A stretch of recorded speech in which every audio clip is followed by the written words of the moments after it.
Vida Longa CBN.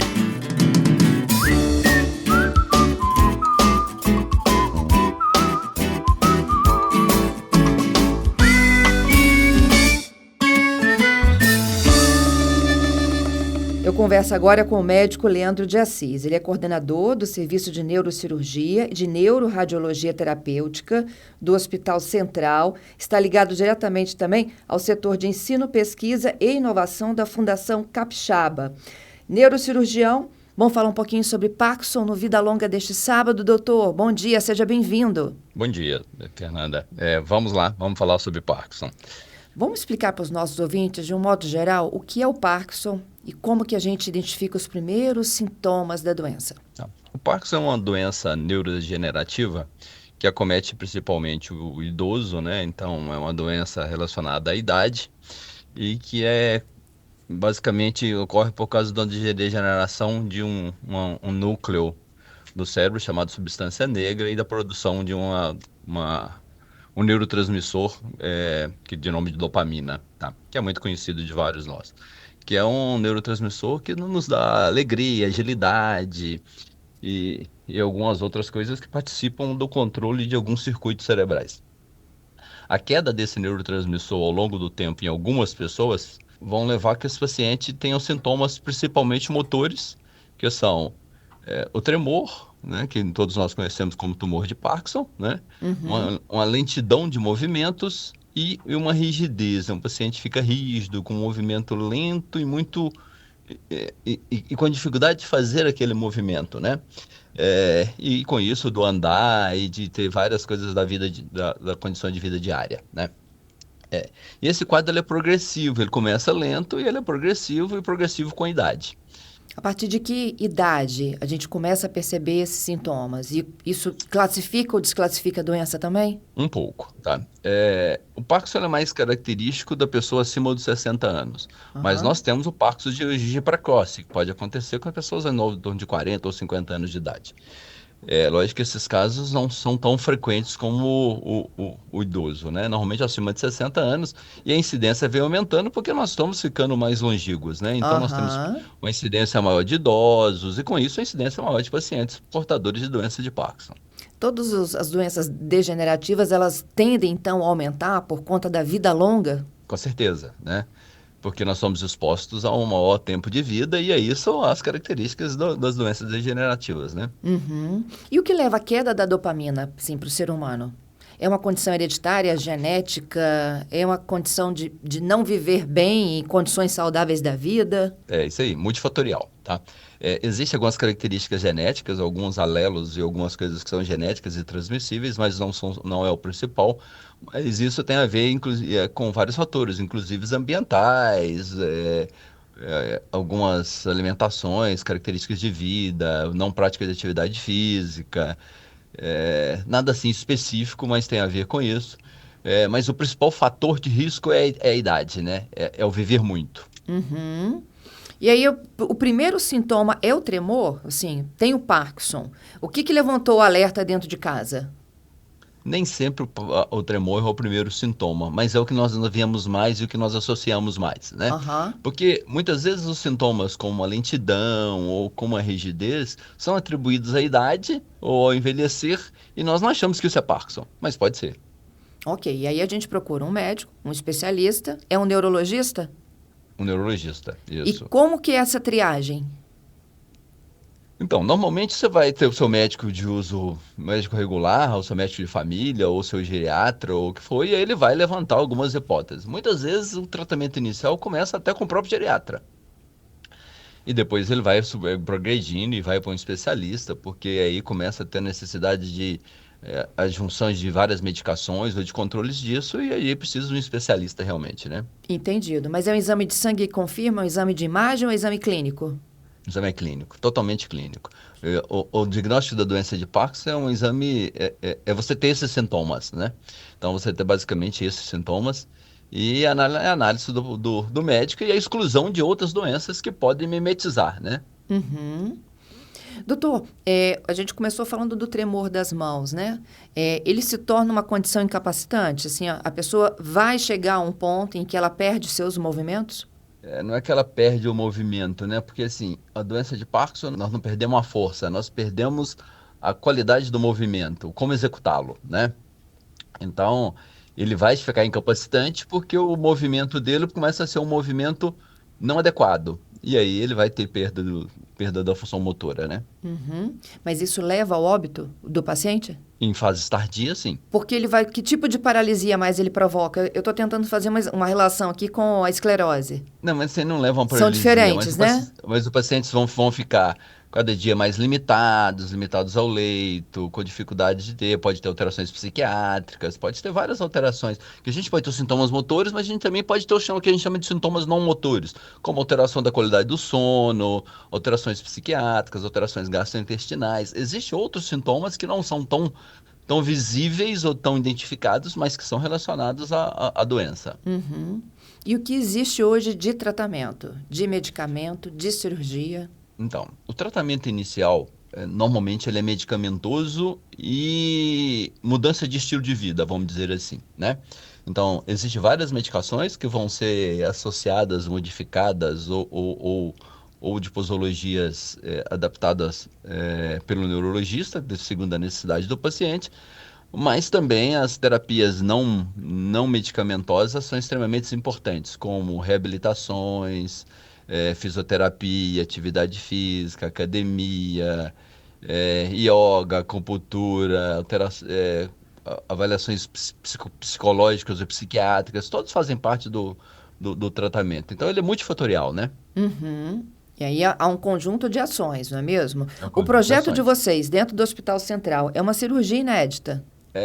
Não é inédita porque faz assim, mas é uma cirurgia para o Espírito Santo, né? A gente não tinha um local que oferecesse regularmente essa opção de terapêutica ao nosso habitante, né? Ao capixaba. Então, Uhum. elas eram esporádicas e basicamente aconteciam sob algumas demandas, na maioria das vezes judiciais. E de cerca de uns 3 anos, elas começaram a ser regulares no hospital, né? Inicialmente começamos com um volume menor e a gente tem aumentando essa oferta e estamos tendo um volume e resultados muito bons. O senhor pode explicar um pouquinho mais o que é essa cirurgia? Quem está apto para ela? Em que condição aí do quadro clínico se leva a uma cirurgia dessa no cérebro? Primeira coisa que a gente tem que deixar claro que o tratamento inicial ele é clínico, né? Então Aham. a gente precisa de tratamento clínico e esses pacientes não responsíveis ou que não estão tendo uma qualidade de vida adequada ao tratamento clínico, né, com medicações, aumento do volume de medicações, efeitos colaterais dessas medicações, esses pacientes podem ter indicação de tratamento cirúrgico. O Uhum. primeiro critério, normalmente, é que eu tenha pelo menos 4 anos de doença, tá? Porque eu preciso tirar alguns diagnósticos diferenciais que são dependentes do tempo, né? Os sintomas, como eu já disse a você, ele podem também correr com outras doenças. Mas certo que essas outras doenças que dão esses sintomas normalmente têm um curso mais rápido e acabam o paciente é, tendo cursos clínicos que não terão indicação de tratamento.